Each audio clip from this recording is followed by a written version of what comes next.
Happy Tuesday, everyone. It's your girl, Monica P. Hall, aka Conduit of Healing. And you'll notice no makeup today. I just got back from doing a walk around the neighborhood, decompressing, trying to just be out in nature in this beautiful fall weather that we're having in New York. But I wanted to come to you and talk to you about something that I feel like has been an ongoing issue with many of you. And I know that it has affected the collective. And what I mean by the collective, I mean all of us, sort of like the universal family, if you will, that is human beings on this planet. And that is this notion that the things that we deny somehow don't exist. We as a species are very much taught that we have more control over things than we actually do. And I want to dispel that. I feel like it needs to be dispelled because what's happened is we've been misinformed about our role in this great experience that we call life. We're co-creators, and emphasis on the co part of creating. We co-create our life experience along with the natural things that are happening outside of us and around us, okay? With nature, if you will, with the creator of all things, if you will. Some of you will say God, Allah, infinite spirit, the universe, whatever. We are a part of something larger than ourselves, okay?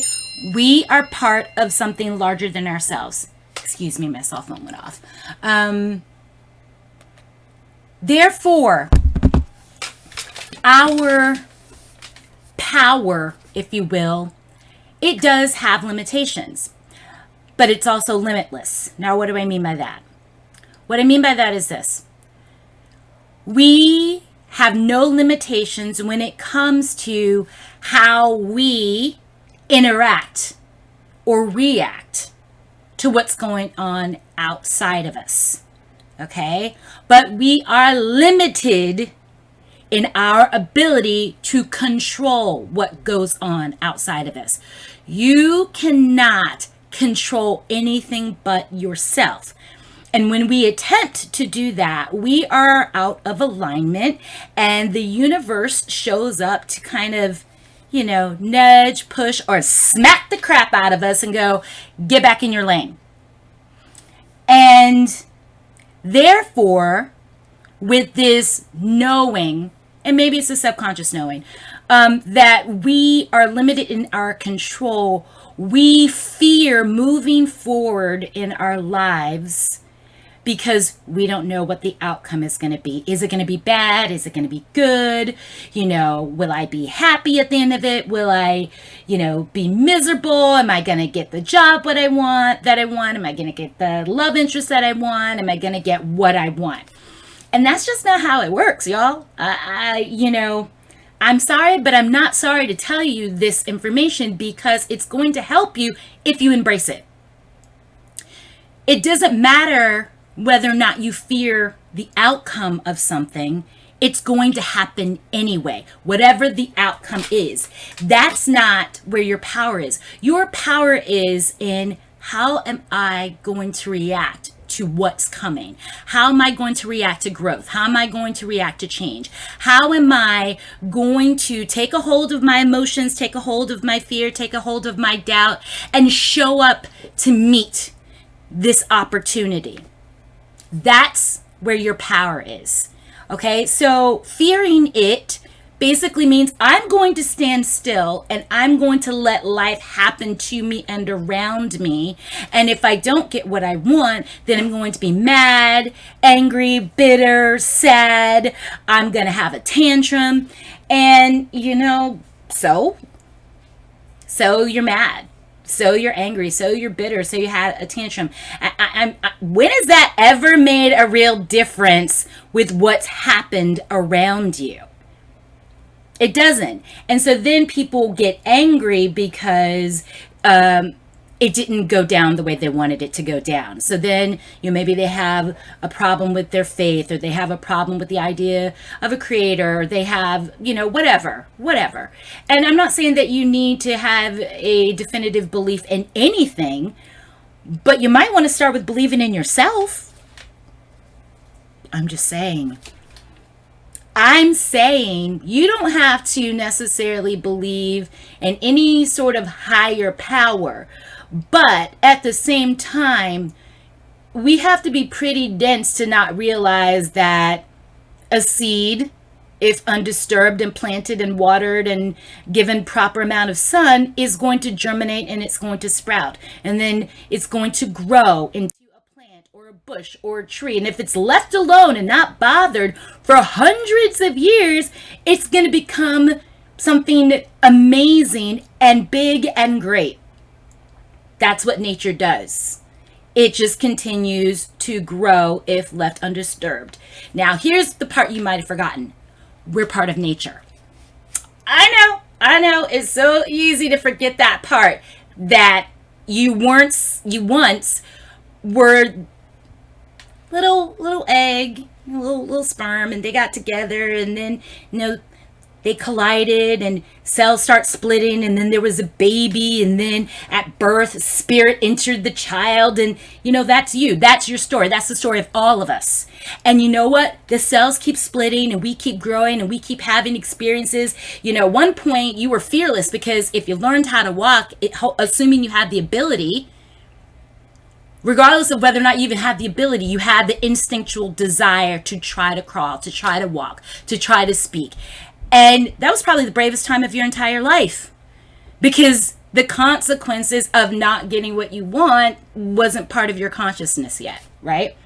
So then you grow into a kid who wants their favorite toy, and they have to do something the parents ask them first. And that's when you start getting introduced to the outside influences upon your interacting with the world. This doesn't stop. This process doesn't stop. It's there until we are no longer here.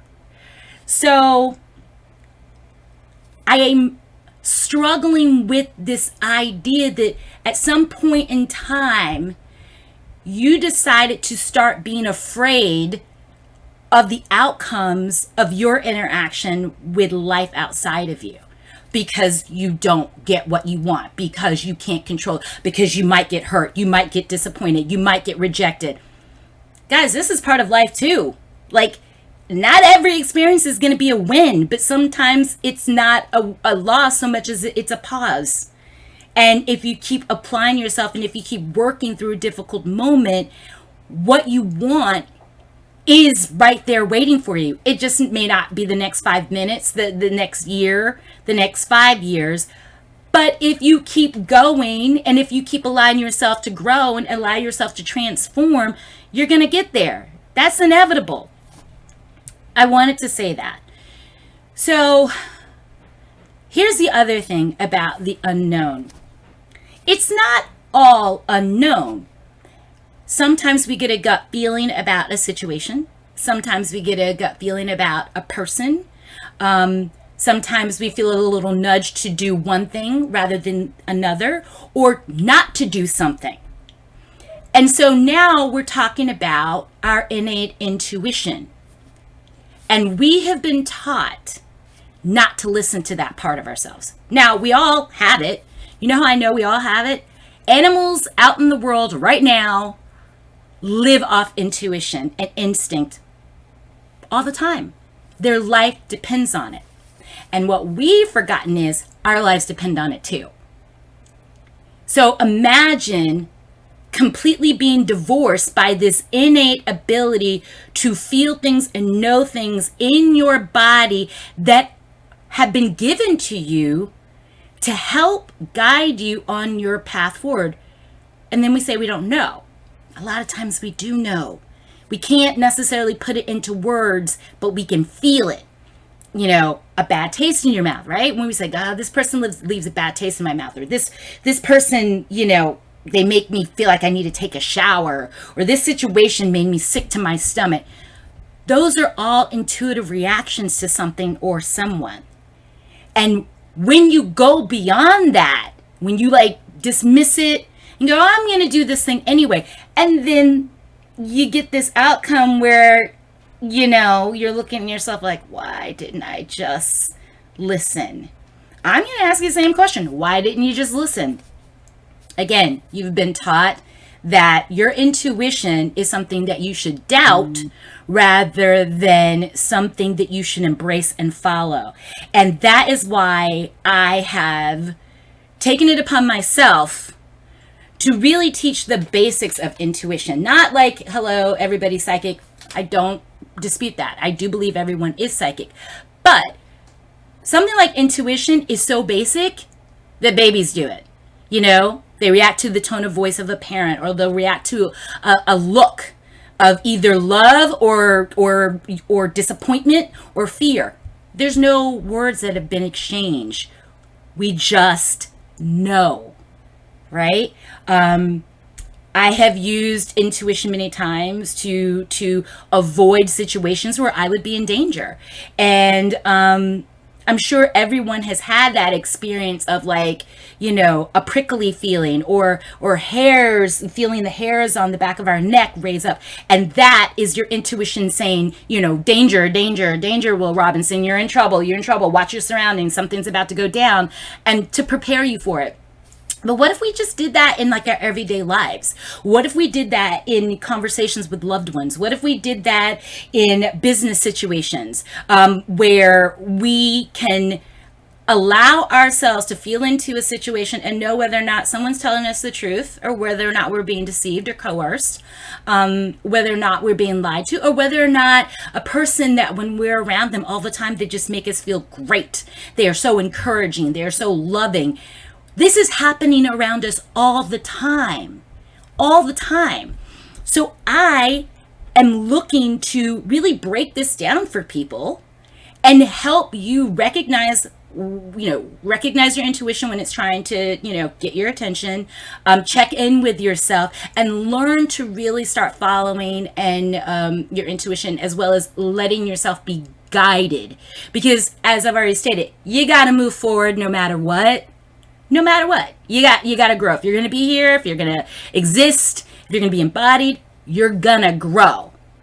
Now, whether or not you do that in a healthy way, that's up to you. That's really, really up to you. So, I've said it in a post recently, fear doesn't do anything to change. It doesn't stop change. Fear stops you. It stops us. It stops me. It stops you and I when we choose to focus our energies on fear and buy into fear, and we get stuck. It doesn't stop the life around us. Life is going to keep going. The sun's going to keep rising. The planet's going to keep turning. Your cells in your body are going to keep splitting because it's natural.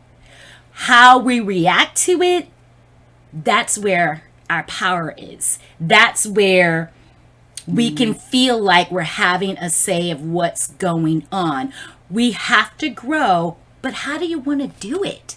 Do you want to pretend like you don't have a say? Do you want to pretend like not making a decision is actually not making a decision? Not making a decision is a decision that I'm going to resist what's happening around me. And every time we do something like that, it's kind of like a tidal wave. You're not going to resist a tidal wave. You're going to get drowned. You're not going to resist an earthquake. You're going to get shook. Okay? And so we have all these things that happen in nature that says you're going to have a reaction. What kind of reaction do you choose? And so I say this because as a psychic medium, I have a lot of people saying, oh, I don't want to know the future. Oh, I don't want to know. And they're telling me, I'm afraid, I'm afraid, I'm afraid, I'm afraid, I'm afraid. And I'm going, so it's going to happen anyway. Whatever's coming is going to come. Your being afraid is, I'm not going to say it's not important. I'm going to say it's negligible. The universe doesn't ask us for permission to do what it does. Nature doesn't ask us for permission because we're not in control. We're a part of the entire symphony that is life. Okay? So tapping into your intuition or seeking guidance, that is actually empowering. That is actually you saying, okay, I feel like something is about to go down. I need some help in figuring out what that is so that I know how to prepare for it. So I know how to react to it. And with my course on Trust Yourself with Yourself, I'm actually teaching you the basics of what I learned a gazillion years ago. Let's just say I'm a million years old, but I'm really 46. Noticing that small voice within you that says, do this, try that, pause, wait, go.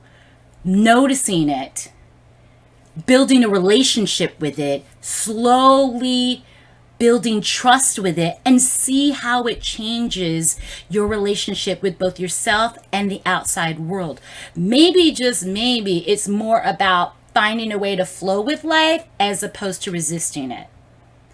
Why would you be afraid of something like that? Why would you be afraid of being given a hint, a symbol, a dream, a phrase, a gut feeling that says this is the way that it's going to work and serve you in your best and highest good? Yes, it might look like a detour. It may look like you have to wait more than 5 minutes to get what you want, because we also have this addiction to instant gratification, which is not adult-like at all. Children require instant gratification. Adults, in theory, build the wisdom to understand, not only should I not get what I want all the time, it's probably in my best interest that I don't, that I do wait, that I do take the opportunity to prepare for whatever is going to happen, whatever is going to come to me, or whomever is going to come to me. So this whole idea of being afraid, yeah, okay, I'm all for having the experience of fear. What I cannot agree upon, condone, or encourage is you stopping in the fear. Do you know how long fear lasts? Fear lasts as long as you're standing there. Because if you keep moving forward towards whatever it is, the fear is a temporary experience. Eventually you will know what that unknown is. That's what growth does. It actually gives us the opportunity to grow into the knowing of the unknown. Okay? So if you're interested in this course, and you're interested in what I'm saying here, or interested in a reading, or, Reiki healing, or just tired of being scared all the time of life, reach out to me at my website, or conduitofhealing.com, or send me a message, email me your information, your email address. I'm happy to include you on my newsletters, let you know about what courses are coming up, and other ways that I can just help facilitate healing in your life, educate you, empower you, because it really isn't about me giving a service if you're not going to participate in your own life. Co-creator, that's you. You co-create the experience that is your life. You co-create the moments in your life's journey through the choices that you make.